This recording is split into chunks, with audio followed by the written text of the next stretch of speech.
Hello Guardians, welcome to another video covering Crucible Quartermaster bounties for week 3 of Age of Triumph. Hope everybody enjoyed this week's Iron Banner. I know I did. I had a blast and it was pretty productive for Crucible bounties. So as you can tell by the title of the video, it turns out that not only can you get, or potentially get, a decently rolled year 2 or maybe even year 3 weapon, you can also get Trials of Osiris weapons. Yep. Don't believe me? Watch this.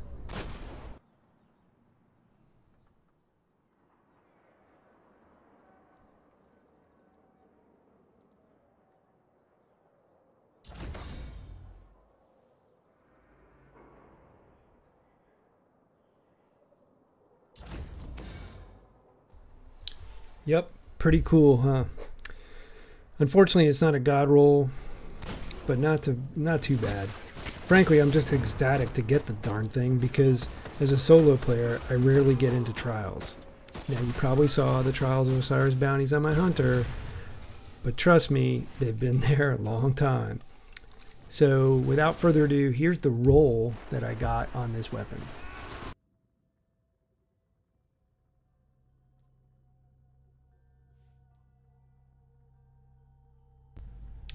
Now I've configured this for my particular playstyle, but note the other perks that it comes with. If you don't like using the range scope, you can just stick with either the quick draw or the red dot sights. In terms of perks, injection mold is tempting, but for right now I'm going to go with the appended magazine to put it on par with my Hopscotch Pilgrim, which is in the same archetype. My guess is that I'll probably switch back, but I'll try this first. Headseeker is an okay perk. I'd much rather would have had glass half full, but it is what it is. Suffice it to say that I think continuing to do these bounties is definitely worth the time. They've been pretty productive, gotta say. So without further ado, here's the tally with this week's bounties complete. Okay, this week I managed to complete all 5 bounties for all 3 characters. So that's a total of, a potential total of 15 weapons. However, as you note, there were lots of doubles and triples. So you don't wind up with that many weapons, you wind up with a lot of legendary marks, but that's okay too. So looking at this, going down the line from primaries to secondaries and heavies. So the Fanilla's Peril rolls were pretty decent. I do have some JPEGs of at least the first Fanillas that I got, and I will say that it carried me through the rest of Iron Banner. Pretty decent roll. I'll try to add it to the video at the end. The IS Luna roll was pretty much garbage, so I got rid of it, and I already have good ones anyway, doesn't matter. Moving into the B29 Party Favor. The rolls on those were basically trade-offs. You either had to take a hit in terms of the ammo in the magazine, or you got a lot of stability but at the cost of range. So I pretty much let those go, as because let's face it, that archetype is not favored right now. The Deidris' Retort shotguns, they were actually pretty decent rolls, and maybe a year ago I might have been excited by it, but not in this meta. In times of need, it was garbage, got rid of it. And that brings us to the 2020 AMR 7 sniper rifle, which is a low impact, high rate of fire sniper rifle. One of them has an interesting roll. I might try it out, but overall this is just not the kind of sniper rifle you'll do well with in today's Crucible meta. You might do okay within PvE, I'm not sure. And that brings us to the heavies. All of them had a pretty decent roll, and I note that, or you will note that I have a cutting and pasting error here. I've just noticed down in the purple box below, where I have racked and stacked the weapons by primary, secondary, and heavy, according to the number I received of them over the course of the 3 weeks.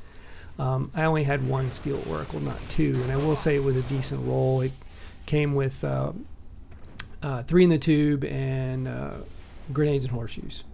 Something like that. Anyway, good stuff. Good work. The Unending Deluge had a pretty decent roll. Had some good range. It had Enemy captured zone A. range and stability perks. So, and finally the Redemart Stan was an okay roll. If you didn't have a machine gun, it would be awesome. If this was your first Iron Banner and you got it, you'd be like, oh my god. But in the face of other machine guns, meh, you know. So, but again, it's the luck of the draw. So it's a bit of a grind.